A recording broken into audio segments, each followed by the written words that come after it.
2025년 12월 18일 목요일 매일 성경 읽기 쉬운 성경 352일차 히브리서 5장. 사람들 가운데서 뽑힌 대제사장들은 그들을 위하여 하나님 앞에 서야 하는 일을 맡고 있습니다. 그들은 죄를 씻기 위하여 예물과 희생제물을 바칩니다. 대제사장 역시 약한 사람이기 때문에 잘 알지 못하는 사람들과 잘못을 저지르는 사람들을 너그럽게 대할 수 있는 것입니다. 사람들의 죄를 위하여 희생제물을 바치는 대제사장도 자신의 죄를 위하여 희생제물을 바쳐야 합니다. 대제사장이 되는 것은 영광스러운 일이지만 자기 마음대로 될 수 있는 것이 아닙니다. 아론처럼 하나님께 부르심을 받아야 합니다. 그리스도 역시 스스로 대제사장의 영광을 택한 것이 아니라 하나님께서 그를 선택해 주신 것입니다. 하나님께서 그에게 말씀하셨습니다. 너는 내 아들이다. 오늘 내가 너의 아버지가 되었다.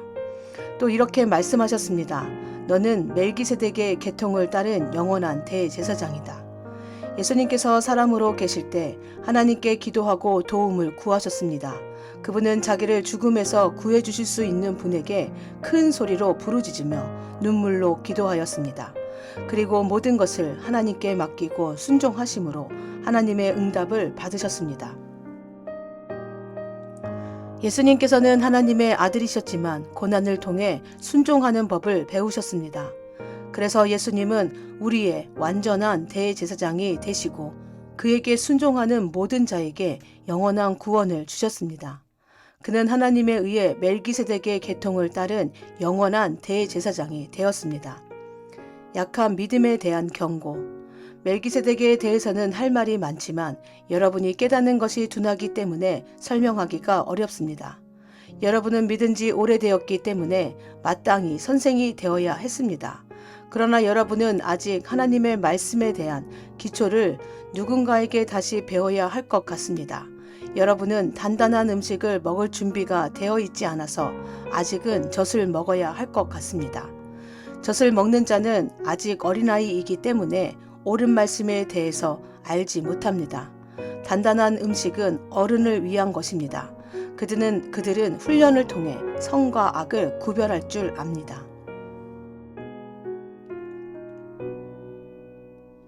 히브리서 6장. 그러므로 훌륭하게 자란 어른이 됩시다. 처음 그리스도에 대해 배우던 때로 되돌아가서는 안 됩니다. 그때는 죽음에 이르게 하는 행위에서 막 돌아서서 회개하던 때이며 하나님에 대한 신앙의 기초를 닦던 때였습니다. 세례와 안수와 죽은 자의 부활과 영원한 심판에 관한 기초를 다시 닦지는 마십시오. 하나님께서 허락하시면 우리는 어른으로 성장할 수 있습니다. 변화된 새 생활로 다시 돌아오지 못하는 사람들도 있습니다. 그들은 한때 하나님의 빛 가운데 살았고 하늘의 은사를 맛보며 성령을 경험한 사람들이었습니다. 하나님의 선한 말씀과 앞으로 올 새로운 세상의 능력도 받았습니다. 그런데 그들이 그리스도를 떠나 버렸습니다. 이들을 다시 돌이킬 수 있는 방법은 없습니다. 왜냐하면 그들은 하나님의 아들을 다시 십자가에 못 박고 사람들 앞에서 욕되게 했기 때문입니다. 어떤 사람들은 많은 비를 흡수하는 땅과 같습니다. 그런 땅은 좋은 열매를 맺어 하나님께 복을 받습니다. 반면 가시와 엉겅퀴가 많이 자라나 쓸모없는 땅과 같은 사람들도 있습니다. 그런 땅은 저주를 받으며 불에 태워질 것입니다. 사랑하는 여러분, 우리가 비록 이렇게 말하고 있지만 여러분이 구원을 누리게 될 것을 확신합니다.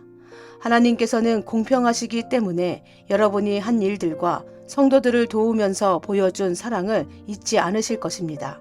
또한 여러분이 지금도 그들을 돕고 있다는 것을 기억하실 것입니다.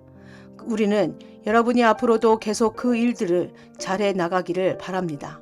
그러면 여러분이 원하는 것을 분명히 얻게 될 것입니다. 게으름 피우지 마십시오. 믿음과 인내를 가지고 나아가면 하나님께서 약속하신 것을 받게 될 것입니다. 하나님께서는 아브라함에게 약속하셨습니다. 하나님보다 더 위대한 분은 없으므로 하나님께서는 자기 이름으로 그에게 맹세하시며 말씀하셨습니다. 내가 반드시 너에게 복을 주고 내 자손을 번성하게 하겠다. 아브라함은 인내를 가지고 이 약속을 기다렸고 마침내 그 약속을 받았습니다. 사람들은 보통 자기보다 위대한 사람의 이름을 대며 맹세합니다. 그래서 자기가 말한 것이 사실임을 확증하고 더 이상 논쟁이 계속되지 않도록 합니다. 하나님께서도 자신의 약속이 사실임을 증명하고 싶으셨습니다. 하나님께서는 자신의 약속을 받을 자들에게 이것을 확실히 나타내셨습니다. 그리고 자신의 계획이 변하지 않는다는 것을 그들에게 알리시려고 맹세로 그것을 보증하셨습니다. 하나님께서는 결코 거짓으로 약속하지 않으시며 거짓 맹세도 하지 않으십니다. 변하지 않는 이 두 사실은 하나님께 피난처를 구하는 우리들에게 용기를 주며 우리가 받은 소망을 붙들 수 있는 힘을 줍니다. 우리가 가진 소망은 영혼의 닷처럼 안전하고 튼튼하여 그 소망을 통해 하늘 지성소의 커튼을 열고 그 안에 들어가게 합니다. 예수님께서 우리보다 앞서 그리고 우리를 위하여 먼저 그곳에 들어가셨습니다. 예수님께서는 멜기세덱의 계통을 따른 영원한 대제사장이 되셨습니다. 히브리서 7장 제사장 멜기세덱. 멜기세덱은 살렘의 왕이며 지극히 높으신 하나님의 제사장이었습니다. 그는 아브라함이 여러 왕들을 무찌르고 돌아오는 길에 아브라함을 만나 축복해 주었습니다. 아브라함은 전쟁에서 빼앗아온 물건 중에서 10분의 1을 멜기세덱에게 주었습니다. 멜기세덱은 정의의 왕이라는 뜻이며 살렘 왕은 평화의 왕이라는 뜻입니다. 그의 아버지와 어머니가 누구인지는 아무도 모릅니다. 그의 고향이 어디인지 아는 사람도 없으며 그가 태어난 날과 죽은 날이 언제인지도 알지 못합니다. 그는 마치 하나님의 아들같이 영원한 제사장으로 있는 자입니다. 그가 얼마나 위대한 사람이었는지 생각해 보십시오. 우리 조상 아브라함은 전쟁에서 이겨 얻은 물건들 중 10분의 1을 그에게 주었습니다.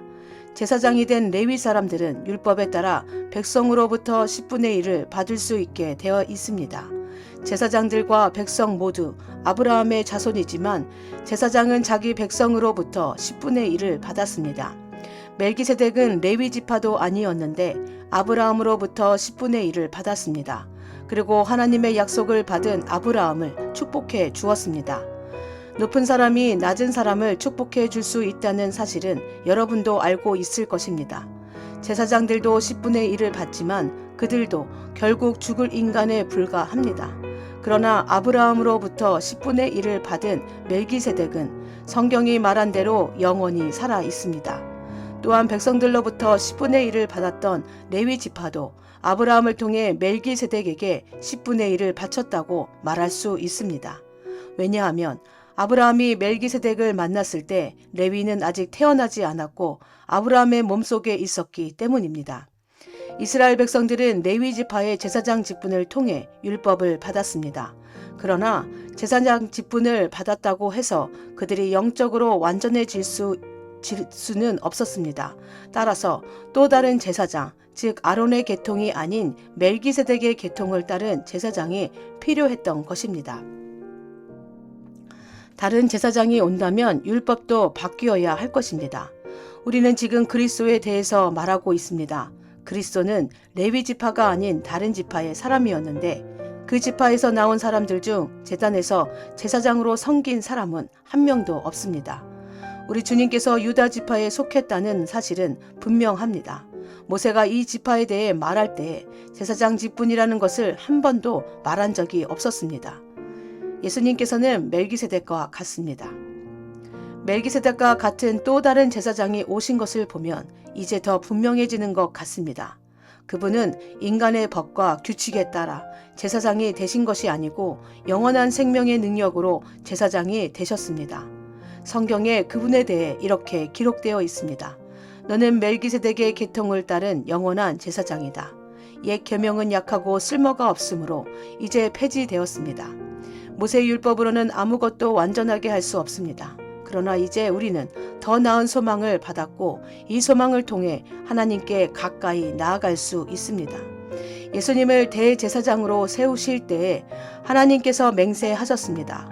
다른 사람들이 제사장이 될 때에는 그런 맹세를 하지 않으셨습니다. 그러나 그리스도는 하나님의 맹세로 제사장이 되셨습니다. 주님께서 너는 영원한 제사장이다 라고 약속하셨으니 그 마음을 결코 바꾸지 않으실 것입니다. 것이다. 예수님께서 하나님과 그의 백성 사이에 더 좋은 약속의 보증이 되셨다는 뜻입니다. 제사장들이 죽으면 제사장의 일을 더 이상 할 수 없기 때문에 제사장의 숫자가 많을 수밖에 없었습니다. 그러나 예수님께서는 영원히 살아 계시기 때문에 결코 제사장의 일을 쉬지 않으실 것입니다. 그러므로 예수님은 자기를 통해 하나님께 나아오는 자들을 영원히 구원하실 수 있습니다. 예수님은 항상 살아계셔서 하나님께 나아오는 자들을 돕고 계시기 때문입니다. 예수님이야말로 우리에게 진정으로 필요한 대제사장이십니다. 예수님께서는 거룩하고 죄가 없으시며 흠이 없고 죄인들과 구별되는 하늘보다 높은 곳에 계신 분입니다. 그분은 다른 제사장들과는 다릅니다. 그들은 매일 제사를 드려야 합니다. 먼저 자신의 죄를 위하여, 다음은 백성의 죄를 위하여 희생제물을 바칩니다. 그러나 그리스도는 그럴 필요가 없으십니다. 예수님께서는 자기 자신을 희생제물로 드려서 단 한 번에 그 일을 끝내셨기 때문입니다. 율법은 약점을 가진 사람들을 제사장으로 세웠습니다. 그러나 하나님의 아들이신 예수님께서는 하나님의 맹세하심을 통해 영원토록 완전한 대제사장이 되셨습니다. 히브리서 8장 우리의 대제사장이 되셨습니다. 지금까지 우리가 말한 것의 요점은 하늘에 계신 하나님의 오른쪽에 앉아 계신 대제사장이 우리와 함께 있다는 것입니다. 우리의 대제사장은 지극히 거룩한 곳인 성소에서 섬기고 계십니다. 그것은 사람이 세운 곳이 아니라 하나님께서 세우신 거룩한 장막이요 참 성막입니다. 모든 대제사장은 하나님께 예물과 제사를 드리는 일을 맡고 있습니다. 따라서 우리의 대제사장도 하나님께 무엇인가를 드려야 했습니다. 예수님께서 이 세상에 계셨다면 제사장이 되시지 못했을 것입니다. 그것은 이미 세상에는 율법을 따라 하나님께 예물을 드릴 제사장들이 있었기 때문입니다. 그들이 섬기는 성소는 하늘에 있는 성소의 모형과 그림자에 불과합니다. 모세가 성막을 지을 때 하나님께서는 너는 모든 것을 내가 산에서 내게 보여준 대로 주위에서 짓도록 하여라 하고 지시하셨습니다. 그러나 예수님께서 맡으신 제사장의 직분은 다른 제사장들의 일들보다 훨씬 더 큽니다. 마찬가지로 하나님께서 예수님을 통해 그의 백성에게 주신 언약도 옛 언약보다 훨씬 좋은 것입니다. 이 새 언약은 더 좋은 약속에 근거하고 있습니다. 만일 첫 번째 언약에 아무 문제가 없다면 두 번째 언약이 필요 없을 것입니다. 그러나 하나님께서는 백성들의 잘못을 아시고 다음과 같이 말씀하셨습니다. 내가 이스라엘과 유다 백성으로 더불어 새 언약을 맺을 때가 되었다. 이것은 그들의 조상과 맺었던 언약과는 다른 것이다. 그때는 내가 그들을 내 손으로 붙들고 이집트에서 인도해 낼 때였다. 그러나 그들은 나와 맺은 언약을 깨뜨렸고 나도 그들을 저버렸다. 나중에 내가 다시 이스라엘 백성과 함께 새 언약을 맺을 것이다. 내가 나의 가르침을 그들의 마음속에 새기고 그들의 가슴에 기록할 것이다. 나는 그들의 하나님이 되고 그들은 내 백성이 될 것이다. 그때는 사람들이 그들의 이웃과 친척들에게 주님을 알도록 가르칠 필요가 더 이상 없을 것이다. 그것은 가장 작은 자부터 가장 큰 자에 이르기까지 나를 모르는 사람이 한 사람도 없을 것이기 때문이다. 나는 그들이 저지른 악한 일을 다 용서하고 그들의 죄를 더 이상 기억하지 않을 것이다. 하나님께서는 이것을 새 언약이라 부르시고 첫 번째 언약은 옛 언약으로 돌리셨습니다. 낡고 오래된 것은 사라지게 마련입니다. 히브리서 9장 옛 언약의 예배. 첫 번째 언약에도 예배 규칙이 있었으며 또한 예배를 위해 사람이 만든 장소도 있었습니다. 먼저 성막이 세워졌습니다. 성막의 앞부분은 성소라 불렀습니다. 그곳에는 촛대와 빵이 놓여진 상이 있었는데 하나님을 위해 거룩하게 예비된 것이었습니다. 휘장으로 가려진 성소 안쪽에는 지성소라고 하는 작은 방이 있었습니다. 그곳에는 향을 피우는 금제단과 금으로 입혀진 벗개가 놓여 있었습니다. 벗개 안에는 만나를 담은 금 항아리와 아론의 쌍난 지팡이 그리고 옛 언약이 새겨진 돌판이 들어 있었습니다. 벗개 위에는 하나님의 영광을 나타내는 날개 달린 생물인 그룹들이 날개로 뚜껑을 덮고 있었습니다. 그러나 지금 이런 것들에 대해서 일일이 다 말할 수는 없습니다. 모든 것이 성막 안에 준비되어 있어서 제사장들은 매일 첫 번째 방에 들어가 예배를 드렸습니다. 그러나 두 번째 방에는 오직 대제사장만이 1년에 한 번 들어갈 수 있었습니다. 또 대제사장도 피 없이는 결코 그것에 들어갈 수 없었습니다. 그는 그 피를 자기 자신과 백성의 죄를 위해 하나님께 드렸습니다. 이것은 그들이 모르고 지은 죄를 위하여 드리는 것입니다. 성령은 이것을 통해 옛 성막 제도가 그대로 남아 있을 때는 지성소로 들어가는 길이 아직 열려 있지 않다는 것을 보여주셨습니다. 이것은 현재를 이유한 비유입니다. 예물과 제사로는 예배드리는 자의 마음속까지 깨끗하게 할 수 없습니다. 이것은 단지 먹고 마시고 여러 가지 몸을 씻는 등의 예식으로서 하나님의 새 법이 올 때까지만 적용되는 것입니다. 새 언약의 예배. 그러나 그리스도께서는 지금 우리가 가지고 있는 좋은 것들의 대제사장으로 오셨습니다. 그는 더 크고 완전한 성막에 들어가셨습니다. 그것은 사람의 손으로 지은 것도 아니며 이 세상에 속한 것도 아닙니다. 그리스도는 단 한 번 지성소로 들어가셨습니다. 그분은 염소나 송아지의 피가 아닌 자신의 피를 가지고 지성소로 들어가셔서 우리를 죄에서 완전히 자유롭게 해 주셨습니다.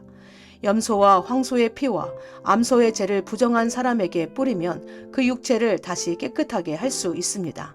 그렇다면 영원하신 성령을 통해 하나님께 자기 자신을 완전한 제물로 드린 그리스도의 피는 어떻겠습니까? 그의 피는 죽음에 이르게 하는 행동에서 우리 마음을 깨끗하게 하고 살아계신 하나님을 섬기는데 부족함이 없도록 할 것입니다. 그러므로 그리스도께서 새 언약의 중보자가 되셨습니다. 이제 하나님께 부르심을 받은 자들은 하나님께서 약속하신 영원한 복을 받을 수 있게 되었습니다. 옛 언약 아래에서 살던 사람들을 죄로부터 자유롭게 하기 위하여 그리스도께서 죽으셨기 때문에 사람들이 그 축복을 누릴 수 있게 된 것입니다. 유언이 효력을 나타내려면 그 유언을 쓴 사람이 죽었다는 사실이 증명되어야 합니다. 그 사람이 살아있는 한 유언은 아무 쓸모가 없습니다. 오직 죽은 후에만 쓸모가 있는 것입니다. 이처럼 옛 언약도 죽음을 나타내는 피 없이 세운 것이 아닙니다. 모세는 백성들에게 율법에 적힌 모든 계명을 말해 주었습니다. 그리고 송아지의 피를 물과 함께 섞은 다음 붉은 양털과 우슬초에 적셔서 율법책과 백성들에게 뿌렸습니다.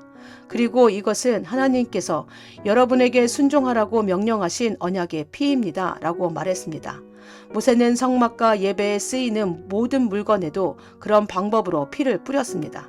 율법은 거의 모든 것이 피로써 깨끗해지며 피 흘림이 없으면 죄의 용서도 없다고 말합니다. 그리스도의 죽음으로 죄가 깨끗해졌습니다. 하늘에 있는 참된 것들을 모방한 이 땅의 모형은 동물의 피로 깨끗해져야 합니다. 그러나 하늘에 있는 것들은 더 좋은 제물이 필요합니다. 그리스도께서는 사람이 지은 지성소에 들어가지 않으셨습니다. 그것은 참된 것의 모형일 뿐입니다. 그리스도께서는 하늘에 올라가시고 그곳에서 우리를 도우시려고 하나님 앞에 서신 것입니다. 대제사장은 1년에 한 번 자신의 피가 아닌 동물의 피를 가지고 지성소로 들어갑니다. 그렇다고 그리스도께서 자신을 제물로 드리기 위해 매번 하늘로 올라가신 것은 아닙니다. 만일 그래야 한다면 그리스도께서 세상이 창조되었을 때부터 고난을 자주 받으셔야 했을 것입니다. 그러나 그리스도께서는 단 한 번 오셔서 자신을 제물로 드림으로 모든 죄를 깨끗하게 하셨습니다.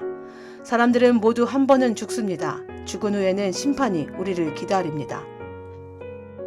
그렇기 때문에 그리스도께서는 자신의 몸을 한 번에 들여 많은 사람의 죄를 없애주신 것입니다. 그리스도께서는 다시 오실 것입니다. 그때는 죄를 없애기 위해서가 아니라 그리스도를 기다리는 자들에게 구원을 주기 위해 오시는 것입니다. 히브리서 10장. 율법은 앞으로 오게 될 좋은 것들의 그림자에 불과하며 참된 것의 완전한 모양이 아닙니다. 율법 아래에 있는 사람들은 해마다 똑같은 제사를 드립니다. 그러나 이 제사를 가지고 예배드리러 나오는 사람들이 완전해질 수는 없습니다. 만일 율법이 그들을 완전하게 할 수 있다면 예배드리는 사람들이 깨끗하여져서 더 이상 죄의식도 느끼지 않았을 것이며 제물을 드리는 일도 그쳤을 것입니다. 그러나 제사는 해마다 자기의 죄를 생각나게 합니다. 그것은 황소나 염소의 피로는 죄를 깨끗하게 할 수 없기 때문입니다. 그래서 그리스도께서 세상에 오셨을 때 이렇게 말씀하셨습니다. 하나님께서는 제사와 예물을 원하지 않으시고 나를 위해 한 몸을 예비하셨습니다. 또한 태워드리는 제사인 번제와 죄를 씻는 제사인 속죄제도 기뻐하지 않으십니다. 그때 내가 말하기를 하나님 보십시오. 나에 관해 율법책에 기록된 대로 하나님께서 내게 원하시는 일을 하러 왔습니다. 이 말씀에서 그리스도는 먼저 하나님께서는 제사와 예물을 기뻐하지 않으시고 번제와 속죄제도 원하지 않으신다고 하셨습니다. 이런 것들은 율법이 명령하는 제사들입니다. 그리고 나서 내가 왔습니다. 하나님께서 원하시는 일을 하려고 왔습니다. 라고 말합니다. 즉 하나님께서는 새로운 제도를 세우시려고 첫 번째 제사 제도를 폐지하신 것입니다. 예수 그리스도는 하나님께서 원하시는 일을 하셨습니다. 우리는 예수 그리스도께서 단번에 몸을 들이신 제사를 통해 거룩함을 입었습니다. 제사장들은 매일 제단 앞에 서서 맡은 일을 행합니다. 그러나 그 제사들은 죄를 없애지 못합니다. 그리스도께서는 죄를 위해 단 한 번의 제사를 드리시고 하나님 오른쪽에 앉으셨습니다. 그리스도는 원수들이 그들의 발 앞에 무릎을 꿇을 때까지 그곳에서 기다리고 계십니다. 한 번의 제사로 그는 거룩하게 된 자들을 영원히 완전하게 하셨습니다. 성령께서 또한 우리에게 이것에 관해 말씀하십니다. 나중에 내가 다시 이스라엘 백성과 함께 새 언약을 맺을 것이다. 내가 나의 가르침을 그들의 마음속에 새기고 그들의 가슴에 기록할 것이다. 또 말씀하십니다. 그들의 죄와 악한 행동을 내가 다시는 기억하지 않을 것이다. 이런 죄와 악한 행동을 용서받았기 때문에 더 이상 죄를 위한 제사는 필요하지 않게 되었습니다. 하나님을 계속 신뢰하십시오. 그러므로 형제 여러분, 우리는 예수님의 피 때문에 자유롭고 담대하게 지성소로 들어갈 수 있게 되었습니다. 우리는 예수님께서 우리를 위해 열어주신 새로운 길을 들어갑니다. 그것은 그분이 자신의 몸인 휘장을 찢어 생명의 길로 열어놓으신 곳입니다. 또 우리에게는 하나님의 집을 다스리는 위대한 대제사장이 계십니다. 그러니 진실한 마음과 확실한 믿음을 가지고 하나님께 가까이 나아갑시다. 우리는 죄책감에서 깨끗해지고 자유로워졌으며 맑은 물로 몸이 씻겨졌습니다. 하나님께서는 약속하신 것을 지키시는 신실한 분이니 우리가 고백한 소망을 굳게 붙듭시다. 서로 돌아보고 사랑을 베풀며 선한 행동을 하도록 격려합시다. 어떤 사람들이 하는 것처럼 교회 모임에 빠져서는 안 됩니다. 그날이 가까이 다가오는 것을 볼수록 함께 만나며 서로를 격려해야 할 것입니다. 만일 우리가 진리를 알게 된 후에도 일부러 계속 죄를 짓는다면 그 죄를 씻을 제사는 없습니다. 거기에는 오직 심판을 기다리는 두려움과 하나님을 거역하며 사는 자들을 태워 없앨 크고 무서운 불만 있을 뿐입니다. 모세의 율법에 순종하지 않고 그것을 어긴 사람들도 2~3명의 증인이 있으면 사형을 받았습니다. 그렇다면 하나님의 아들을 공경하지 않는 사람들은 어떻겠습니까? 그들은 자기를 거룩하게 한 언약의 피를 별것 아닌 것으로 여기며 은혜의 성령을 욕되게 하였습니다. 따라서 그들은 더 큰 벌을 받게 될 것입니다. 우리는 하나님께서 잘못을 행하는 자들을 벌하고 그 제대로 갚아주겠다고 말씀하신 것을 알고 있습니다. 또한 주님께서 그의 백성을 심판하실 것이다 라는 말씀도 하셨습니다. 살아계신 하나님께서 심판하시는 대상이 된다는 것은 정말 무서운 일입니다. 여러분이 처음 진리의 말씀을 배우던 때를 기억해 보십시오. 많은 어려움들이 있었지만 여러분은 꿋꿋이 이겨냈습니다. 때때로 사람들 앞에서 모욕을 당하며 핍박을 받기도 했고 그런 고난을 받는 사람들과 친구가 되기도 하였습니다. 옥에 갇힌 자들을 도와주고 여러분이 가진 것들을 빼앗겨도 기뻐하였습니다. 그렇게 할 수 있었던 것은 여러분이 더 좋고 영원한 것이 있다는 것을 알고 있었기 때문입니다. 그러므로 이전에 가졌던 용기를 잃어버리지 마십시오. 더 큰 보상이 여러분을 기다리고 있습니다. 인내를 가지고 하나님께서 원하시는 일을 해서 그분께서 약속하신 것을 받으시기 바랍니다. 조금만 있으면 오시기로 한 그분이 오실 것이며 결코 늦지 않으실 것입니다. 나와 함께 의롭게 산 사람들은 믿음 때문에 생명을 누릴 것이다. 그러나 믿음에서 뒤로 물러난 사람들을 내가 기뻐하지 않겠다. 우리는 뒤로 물러나 하나님께 버림을 받을 사람들이 아닙니다. 우리는 믿음으로 구원함을 받을 사람들입니다. 아멘.